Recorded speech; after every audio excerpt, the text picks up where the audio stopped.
everybody, it's your friendly digital technology librarian, Christy here. We've reached another Friday, so of course I have another Film Rec Friday ready for everybody out there. Now, earlier this week, the powers that be announced the official list of 2021 Academy Award nominees. I am so excited that some of the films named are going to get more recognition and more fans. I've absolutely adored some of these, so I'm very, very pleased. Anyway, hearing this list really kind of prompted me to go back and take a look at our video catalog and see what we have available, that included previous Academy Award winners. And we have winners on all three of our services, whether you are a fan of Overdrive, Hoopla, or Canopy.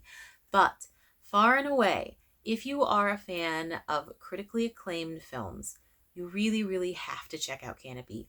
So many amazing, amazing movies on here, both winners, nominees, films that stayed under everybody's radar. It's just, that's where you want to go if you're looking for critically acclaimed movies. Anyway, today, all of our recommendations are available on Canopy. I'm hoping that one of these will speak to you, but if not, make sure you check out the service anyway, because you will find something on there that definitely reaches out, grabs your attention, and makes you just fall in love with what you're seeing on screen. So today, as always, all of these recommendations are available entirely for free with the use of your Milan-Berlin library card. Again, they're available on Canopy, and these are all Academy Award winners. Some of them are from bigger categories like Best Supporting Actress. Some of them are from some of the smaller, more obscure categories like Best Short Live Action or Best Short Animated, which are actually some of my favorite categories, simply because they create these really fantastic short form films that I think pack so much emotion into such a short time frame. Anyway, please, please, please check these out. I'm sure you'll find something you like. And without any further ado, I'm just going to go ahead and jump right into the recs. All right, as mentioned, all of today's recommendations are available on our Canopy service, and the first of those is for a short animated feature called Father and Daughter. Now, this won Best Animated Short for 2000, and it's a 9-minute film. It's so quick to watch, but boy, does it manage to pack an incredible amount of emotion into that 9 minutes. It's the story of a young girl and her connection to her father, and the connection that lasts and is recalled throughout the entirety of her life, despite the fact that she and her father are separated clearly from very, very early on. And what's interesting about this and the animation and the way that it pulls at your heartstrings is that the animation is very, very simple. The drawings are just essentially black and white ink drawings. There's not a lot of color or anything like that to add depth. So you just get this very simple depiction of very intensely complex and layered emotions. The opening sequence is just a little tiny girl riding a bike alongside of her father, also on a bike, of course, and they're traversing the countryside. And the same countryside we see throughout the 9 minutes, throughout the seasons of this girl's life. That's what we're following. We're tracing her childhood, her youth, her young adulthood, through middle age, and what we can only assume is her passing into an afterlife or whatever else we want to connect to the ending scenes. But throughout all of this, with no words, there's no dialogue. It's just illustrated and backed with some lovely, lovely music. All through this time passage, she has this connection and longing that is very, very clear to her father that she lost when she was a child. He just disappeared, and the mystery behind it. And I think, I don't know if this sort of thing would even work in live action. I think that this is a vehicle, like that animation is the perfect vehicle for this kind of story, that sort of mysterious, emotion-packed journey. And it's so beautifully done. And as I mentioned, the music really carries you along with it. There's this sort of pastoral feel, and at the same time you get that sort of depth of darkness that's along there, because again, there's that huge empty space that the girl feels from the loss of her father, and it's just lovely. And again, amazing to me how all of this is just done with ink drawings. It's not, there are no words, there's nothing except that picture, and such simple style as well. I just loved this very short film. I definitely think that people should check it out. Again, quick watch, 9 minutes long, but it just does pull at your heartstrings, and it does move you, I think, no matter what. So if you are interested in something that tells a father-daughter tale without the father, because it is their story despite the fact that he is missing through 90% of this, um, it really is one that I think everyone should check out. It's lovely. It's lovely. Again, father and daughter, best animated short of 2000. All right, moving right along to my next recommendation. This is the 2013 Best Short Film Live Action category winner, and it's called The Phone Call. The Phone Call is 23 minutes of pure brilliance. I mean, it's more impactful, more emotionally evocative, more moving than I would say the vast majority of 2 hour plus movies I've watched in the last several years. I mean, really and truly, this is an absolute masterpiece, and it's primarily, I think, because of the acting. And we really only have two people in this particular film. There are a couple other characters that have roles that last maybe like 30 seconds to a minute, but this movie is two people, one character you don't even ever see. It's just his voice. And again, it really is down to the acting of Sally Hawkins, who plays Heather, and Jim Broadbent, who plays Stanley. Again, we never see Stanley. Sally is playing the character Heather, who is just this very shy, kind of mousy, timid woman who works for a crisis helpline. One day, she gets this call from Stanley, and it absolutely turns her world upside down. Within just a few moments, we realize that Stanley is in the process of committing suicide, and he's called simply because he wants someone with him in the last moments of his life. And it's, again, 20 minutes of these two just dialoguing together, and it's just amazing. Again, like, you don't see Stanley. We see Sally, we see what we think is Stanley's home, at least. We don't know. We absolutely don't know. That's the whole thing. Like, we never see any real depiction of Stanley. And what we're really basing everything off of is Heather's face, her expressions, the emotions that are playing on that face. And it's, again, just so brilliantly done. They both have this ability to pull you in. Both Sally Hawkins and Jim Broadbent, really, whatever they're playing at the time. I'm a big fan of both actors. And this is the perfect kind of vehicle for people like that, who are capable of doing so much just with inflection within the voice. Like, with Broadbent, it's so much dependent on those ebbs and flows, the high points and the low points. You can hear the fear, because that's why he called. He doesn't want to die alone, so he calls this stranger in the hopes that someone can hold his hand as he goes. And it's terrifying. Like, you can hear that fear, you can hear the emotion, and you can see all of the reactionary emotion on Hawkins' face, but like, everything else is done with Broadbent's voice. Like, the little bit of shakiness that's there as you hear, it's just a masterclass in acting, all shoved into 20 minutes of filming. Besides the acting, there is some fantastic sound editing going on. Um, the sets are really, really beautifully done, and then the color of the film, the cinematography, everything serves the emotion in the movie that we're supposed to be getting. And while it sounds like an obvious thing, like of course that's what those things are supposed to do, not a lot of films get it just so perfectly right. And the phone call, my goodness, is just amazing.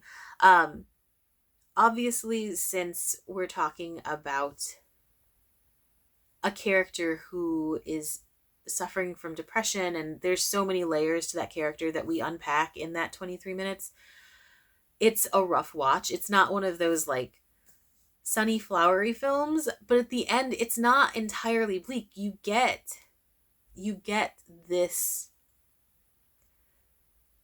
feeling of hopefulness, like that. And I by the middle of the movie I was definitely like, oh my god, this is just gonna be devastating and sad, and I mean beautifully done, but oh, but it's not. That's the weirdest part of it. It definitely has a weird uplift in the same at the same time. And I'm not one of those people who's particularly optimistic, but this one, I don't know, it made me not feel like the rest of my day was going to suck.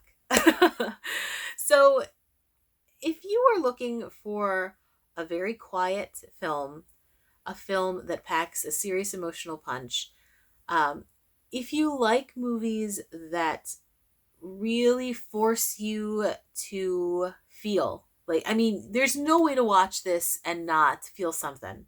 Like there, it just, I can't imagine. So please check out The Phone Call. It's amazingly well done. It's only 23 minutes and it's absolutely brilliant. My pick of the week, far and away. Excellent, excellent movie. Okay, my next recommendation is for the 2015 Best Documentary Feature winner, Amy. Now, I am a massive fan of Amy Winehouse's music, but I never really knew too much about her as a person. Artistically, I thought her choices were so brilliant. I loved that sort of retro vibe that she chose to portray.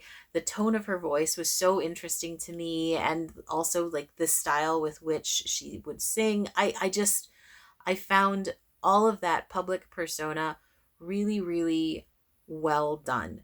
That sound, that vibe was like the perfect character, if you will. But watching this documentary makes it hard to look back at that public persona and not just be kind of caught up in the tragedy of things.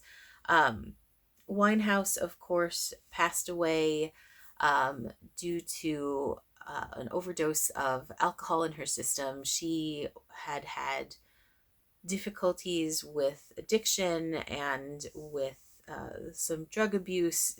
There were a lot of troubled layers to her personal life.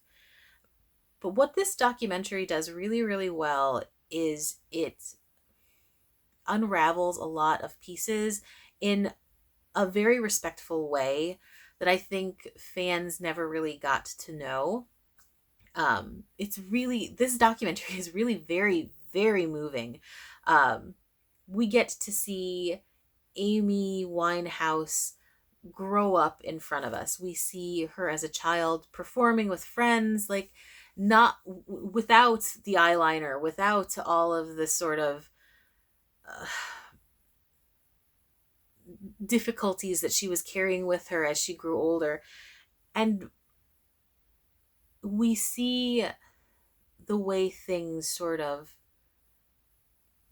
turn as time goes by, and she taught, and the things that it's, and there's so many interviews with her, behind the scenes interviews, where she was just giving honest opinions and true feelings about just her place in the world, that again sort of echo that sort of self-destructive nature towards the end of her life. You know, where you hear her say, the only thing I know how to do is sing, all I know how to do is perform. Like that kind of connection to music is, on one hand, really beautiful, but on the other hand, very, very dangerous in a lot of ways. And we see how a lot of her choices are sort of stemming from those feelings of worth, or lack of worth. Um, the other thing, besides these really revealing interviews, both with Amy and then with friends, with family, with people who were constantly around her, who still mourn her loss, are these clips of her just sort of singing random songs, things that we've not necessarily heard before. There's this gorgeous rendition of the song Moon River from Breakfast at Tiffany's that she does that, I mean, it was strikingly beautiful. And then they're just like little snippets that we also hear. Donny Hathaway's "We're Still Friends." There's "What Is It About Men." There are just, there are a ton of clips of these moments of singing and performance that I think also, in addition to hearing from people, really give you insight into who Winehouse was. Just because when you perform, like, you give a piece of who you are to the people. So we see those pieces that maybe she wasn't 100% sure of. She hadn't decided to perform it in front of like a massive audience to see whether or not they would applaud or not. They were just like these little private clips, and it's just, I don't know. Like I said, this documentary has so much to offer for people who are curious about her, or who are already fans, just, or people who are interested in music in general and how some artists react to the difficulties of performance and how it can be really quite dangerous in a lot of ways. So if you are interested in a very, I believe, honest documentary, check out Amy. It is beautifully done, respectful, and still absolutely interesting and entertaining and not in a macabre way at all. Like that was the other thing I worried about when I was gonna, before I watched it. I was like, is this just gonna feel like awful watching this film? And it absolutely isn't. It really is respectfully done. And I think that's super duper important in situations like this. So yes, highly recommended. Amy, best documentary feature of 2015 and available on Canopy. Okay, my last recommendation for this week is for a film that essentially swept the big time awards the year that it came out. And there's a good reason for that. It is an absolutely amazing movie. I am, of course, talking about the South Korean film Parasite, which won the Best Picture, Best Director, Best Original Screenplay, and Best International Feature Film Awards for 2019.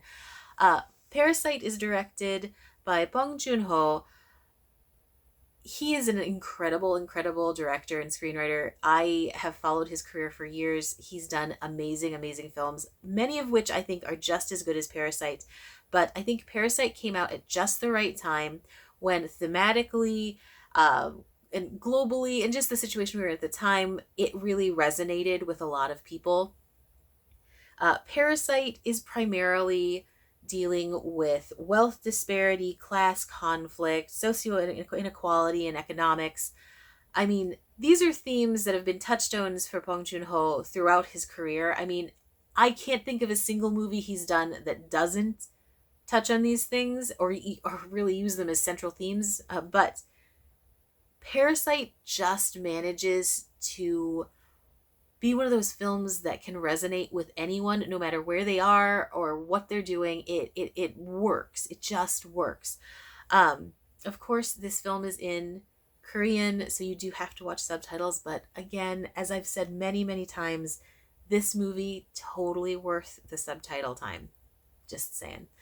Um, so in this film, we are dealing with two families, primarily one of the families, but we are dealing with two. One is definitely lower class. They are so far down on the lower class scale that they're taking in essentially piecework, pizza box bending to survive. Like, if you've ever watched other Korean films or dramas, you've probably seen people like sewing eyes on dolls or things like that. That's essentially what those kinds of jobs are. The more you fold the pizza boxes, the more pizza boxes you fold, the better kind of situation. But yes, those are very clearly the lowest end jobs that you can find. And then there's the other family, which is so far high up in that social strata that I'm sure they can't even fathom what it would be like to do anything for pennies. It's just that disparity is apparent immediately. And the crux of this film is dealing with that gap. So the young man of the family is played by Choi Woo-shik. Choi Woo-shik is an actor you might be familiar with if you watched Train to Busan at any point. He played the young baseball player who lasts the vast majority of the film.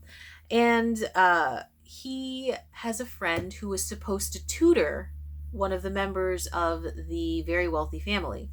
That friend is not going to be around, but he wants Woo-shik's character to be able to elevate himself at least a little bit, so he gives up his tutoring position, which he's not going to use anyway.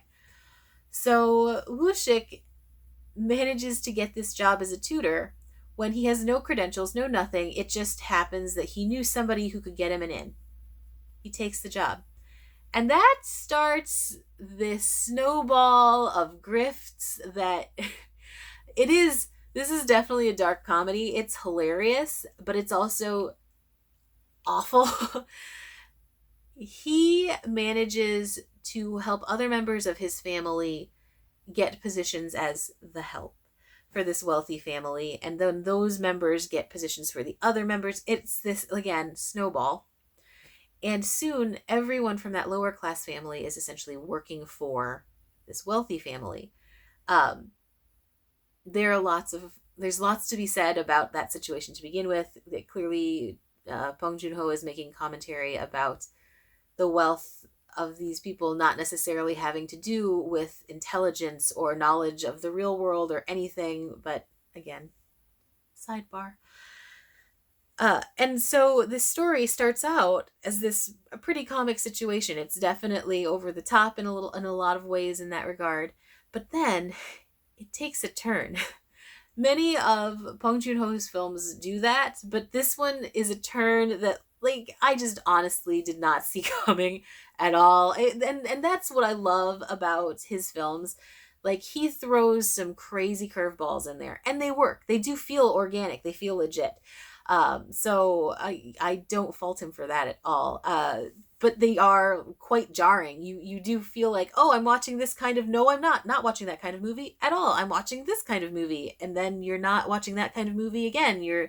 And the twists and the spins of like theme and genre, it's just, I think that's one of his biggest strengths, is that he doesn't stick to one thing. And this movie just keeps you on edge. Once the first couple of twists happen, you don't know what's going to happen next. You really are completely off kilter, and that it makes the rest of the story so effective, because nobody knows what's going on. Like, once things really get rolling, all bets are off as to what could possibly happen next. You have no way of knowing, no way of predicting. It's just whatever's going to be is going to be. And all of the actors do so well with that. I think that would be so challenging, to have to play a character who is so thoroughly thrown off their game. And they all do such a phenomenal job. Many of the actors are people that Bong Joon-ho works with on a regular basis. If you've watched any of his other films, including Snowpiercer, you might recognize some of their faces. And it's just such a solid cast, like a crazily solid cast. So if you are interested in films that explore, class disparity and conflict, wealth, the growing wealth disparity issues that are in every country at this point, please check this one out. It does a good job of saying something without being heavy-handed, without making it feel like you're not being entertained, because you will be. It's just that kind of a movie. It just is so thoroughly enjoyable to watch. So again, Parasite, winner of Best Picture, Best Director, Best Original Screenplay, and Best International Feature Film for the Academy Awards in 2019. Must watch. Excellent, excellent movie. All right, so those were my recommendations for this week. If you have any recommendations that you would like to share for Academy Award winners, please, please, please put them in the comments below. I am always looking for recs. If you have any recommendations for themes that you would like to see me explore in the future, comment with those below as well. I am definitely always seeking help with that. Um, as always, thank you so, so much for joining me. It was so much fun to put together this list. Canopy has so many phenomenal, phenomenal films available. You really do have to check it out if you haven't before. Even if you have and have, it's been a while, they add movies constantly. And since getting that Warner Brothers license deal, they've added a huge, huge number of movies that were not available even a few months ago. So yes, check out Canopy. Totally worth your time. You will absolutely find something amazing on there. So with that, I am going to go ahead and close everything out. Again, thank you for joining me, and I will see you next week. Bye-bye.